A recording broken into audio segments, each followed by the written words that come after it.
Hi friends, welcome back to our channel. ఈరోజు మన కిచెన్లో హెల్తీగా టేస్టీగా ఒక మంచి బ్రేక్ఫాస్ట్ రెసిపీని ఎలా చేయాలో చూపించబోతున్నాను. టిఫిన్ చేయడానికి దోశ పిండియే అక్కర్లేదండి, కప్పు సేమియా ఉంటే చాలు. అప్పటికప్పుడు ఇన్స్టెంట్గా క్రిస్పీగా దోశలు వేసుకోవచ్చండి. రుచి అయితే చాలా చాలా బాగుంటుందండి. ఎలాంటి పప్పులు బియ్యం నానబెట్టకుండా, పిండిని పులియబెట్టకుండా ఇలా హెల్తీగా చేసుకోవచ్చండి. ఇలా చేసిన దోశలైతే 2 తినేవాళ్ళు 4 తింటారండి, అంత కమ్మగా ఉంటాయి. ఎప్పుడు రెగ్యులర్గా చేసుకునే దోశలు కాకుండా ఇలా హెల్తీగా ఒక్కసారి చేసుకోండి. మరి ఇక ఏమాత్రం ఆలస్యం చేయకుండా సేమియాతో దోశలను ఎలా చేయాలో చూద్దాం రండి.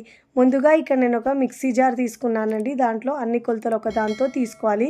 1 కప్పు సేమియా వేసుకోవాలండి. ఏ కప్పుతో అయితే మనం సేమియా తీసుకున్నామో అదే కప్పుతో 3/4 కప్పు దాకా సూజీ, బొంబాయి రవ, ఉప్మా రవ తీసుకోవాలి. ఇవి 2 తీసుకున్న తర్వాత మిక్సీ జార్లో వేసుకొని మూత పెట్టేసి మెత్తగా గ్రైండ్ చేసుకోవాలి. చూడండి, ఇలా మనం పిండిలాగా మెత్తగా గ్రైండ్ చేసుకున్న తర్వాత ఏ కప్పుతో అయితే మనం సేమియా తీసుకున్నామో అదే కప్పుతో 1/2 కప్పు పుల్లటి పెరుగు తీసుకోవాలండి. ఇలా పుల్లటి పెరుగు వేసుకోవడం వల్ల దోశకి రుచి చాలా బాగా వస్తుందండి. లేదంటే మీరు ఇలా నార్మల్గా ఉండే పెరుగు వేసుకున్న దానికి బదులు మీరు దాంట్లో ఒక 1/4 టీ స్పూన్ దాకా నిమ్మరసమైనా వేసుకోవచ్చు. ఇప్పుడు దీంట్లో 1 కప్పు వాటర్ అయితే ముందుగా వేసుకొని మెత్తగా గ్రైండ్ చేసుకోవాలి. అవసరం పడితే ఇంకా ఒక 1/2 కప్పు దాకా వాటర్ వేసుకొని అయినా గ్రైండ్ చేసుకోవచ్చండి. మళ్ళీ నాకు ఒక 1/2 కప్పు దాకా వాటర్ పడింది. ఇలా మెత్తగా గ్రైండ్ చేసుకోవాలండి. ఎంత మెత్తగా గ్రైండ్ చేసుకుంటే మనకు దోశలు అనేవి అంత క్రిస్పీగా ఇంకా చాలా బాగుంటాయండి.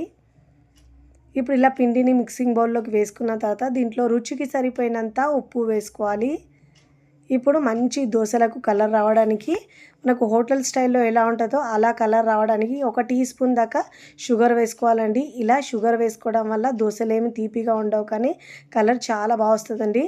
ఇక్కడ మనం ఇన్స్టెంట్ బ్రేక్ఫాస్ట్ చేస్తున్నాం కాబట్టి ఒక చిటికెడు వంట సోడా వేసుకొని బాగా మిక్స్ చేసుకోవాలండి.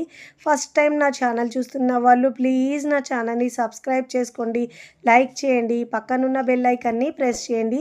ఇలా ప్రెస్ చేయడం వల్ల నేను పెట్టే వీడియో నోటిఫికేషన్ ముందుగా మీ హోమ్ పేజ్కి వస్తాయండి. ఇప్పుడు కన్సిస్టెన్సీ చూసుకొని వాటర్ యాడ్ చేసుకోవాలండి.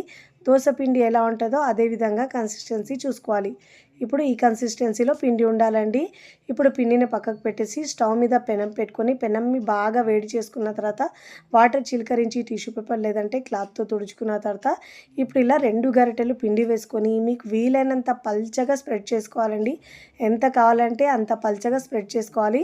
కావాలంటే మీరు ఈ పిండితో సెట్ దోశలైనా వేసుకోవచ్చు. స్పాంజీ దోశలు కూడా చాలా చాలా బాగుంటాయండి. ఇప్పుడు ఇలా దోశ వేసేటప్పుడు మంటను లో ఫ్లేమ్లో ఉంచాలి. దోశ వేసుకున్న తర్వాత మంటను మీడియం టు హై ఫ్లేమ్లో ఉంచి అన్ని వైపులో తిప్పుతూ మంచి కలర్ వచ్చే వరకు కాల్చుకోవాలండి. దోశ పైన తడి ఆరిన తర్వాత ఇలా నేను రెగ్యులర్గా యూజ్ చేసే కారం వేసుకోవాలి. నేనైతే ఇక్కడ నెయ్యి వేసి కాల్చుకుంటున్నానండి. మీరు కావాలంటే ఇష్టం లేని వాళ్ళు ఆయిల్ అయినా వేసుకోవచ్చు. ఇలా మనము కారం వేసుకొని ఇలా నెయ్యి వేసుకొని తింటే గీ కారం దోశ టేస్ట్ వస్తుందండి. అంత కమ్మగా ఉంటుందండి ఈ దోశ అయితే. నెయ్యి వేసుకొని కాల్చుకుంటే ఇలా కారం వేసుకొని ఈక్వల్గా స్ప్రెడ్ చేసుకోవాలి. మంచి గోల్డెన్ కలర్ వచ్చే వరకు కాల్చుకోవాలండి, అన్ని వైపులో తిప్పుతూ. చాలా టేస్టీగా ఉంటుందండి దోశ అయితే, సూపర్గా ఉంటుంది.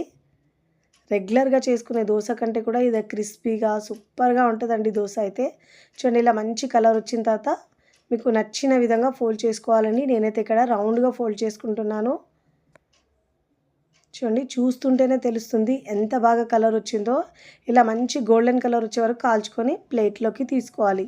ఇదే విధంగా ప్రతిసారి దోశ వేసినప్పుడు వాటర్ చిలకరించి టిష్యూ పేపర్తో తుడుచుకున్న తర్వాతనే దోశలు వేసుకోవాలండి. అప్పుడే చక్కగా వస్తాయి దోశలు అయితే. ఇలా దోశ వేసుకున్న తర్వాత ఇలా నెయ్యి వేసుకోవాలి, కారం వేసుకొని అన్ని వైపులా మంచి గోల్డెన్ కలర్ వచ్చే వరకు ఇలా కమ్మగా కాల్చుకొని ప్లేట్లోకి తీసుకోవాలి. ఇలా బాగా కాలిన తర్వాత మనం ఫోల్డ్ చేసుకొని సర్వింగ్ ప్లేట్లో సర్వ్ చేసుకోవాలి. చూస్తుంటేనే ఎప్పుడెప్పుడు తినాలనిపిస్తాయండి. అంత క్రిస్పీగా టేస్టీగా చాలా చాలా బాగుంటాయి. చాలా ఈజీగా టేస్టీగా ఇన్స్టెంట్గా చేసుకునే సేమియా దోశ మీకు నచ్చితే తప్పకుండా ట్రై చేయండి. ట్రై చేసి ఎలా కుదిరిందో కామెంట్ ద్వారా తెలియచేయండి. మీకు నచ్చిన చట్నీతో సర్వ్ చేసుకోండి. నేనైతే ఇక్కడ బీరకాయ చట్నీతో సర్వ్ చేస్తున్నాను. రుచి సూపర్గా ఉంది. ఇక్కడ మీకు తుంచి చూపిస్తాను చూడండి ఎంత క్రిస్పీగా వచ్చిందో. మార్నింగ్ బ్రేక్ఫాస్ట్లోకి లేదంటే నైట్ డిన్నర్లో కూడా చేసుకొని కమ్మగా తినేయచ్చండి. వీడియోని లైక్ చేయండి. లైక్ చేసి హైప్ బటన్ని నొక్కండి. ఫ్రెండ్స్ ఫ్యామిలీకి షేర్ చేయండి. మరికొన్ని టేస్టీ సింపుల్ క్విక్ రెసిపీస్ కోసం టీ కిచెన్ని సబ్స్క్రైబ్ చేసుకోండి. కమెంట్ చేయడం అస్సలు మరవకండి. Thanks for watching.